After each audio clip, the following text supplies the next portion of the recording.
Götürmene ellerimi damadından ya Mevla. Ellerimiz aklın dergahinde 10 defa zikreylediler.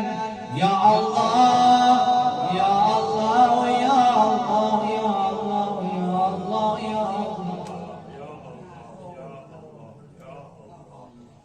İlahi o eller ki dergah var kalkıp ellerin amin sinemze kaytarma. Hudaya ağlayan gözleri dünya vakeminde ağlatma. Hudaya gemgin olan gözleri dünya vakeminde gemgin eyleme. Hudaya bu ezadanlarımızı kabul eyle. Hudaya ahir meclisimiz ahirine ezadanlığımız karar verme. Hudaya erbeğin gilidi bu cem'e arzusunda olanlara erbeğin ziyareti nasip eyle.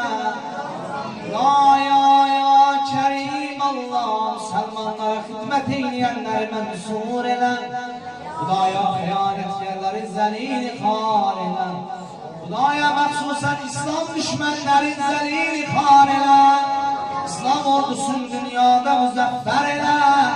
Hudaya Siyonist'in çökün kesmeliğine gözlerimizi refşan eyle. Hudaya askerlerimizi hipseyle.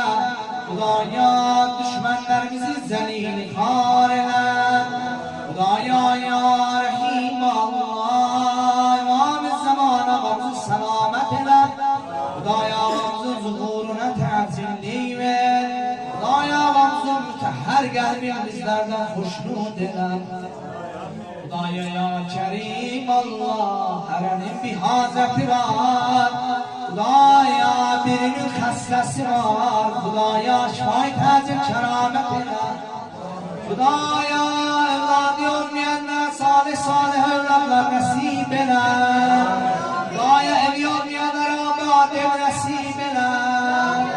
Hudaya evlenmeyi hasretinde olanlara salih salih hanım bey nasip eyle. Hudaya aileleri olanların ailelerinde mihribansılık muhabbet karar ver. Ya Kerim Allah Hudaya rozu problemi olanlara halinden bir minnet rozi nasip eyle.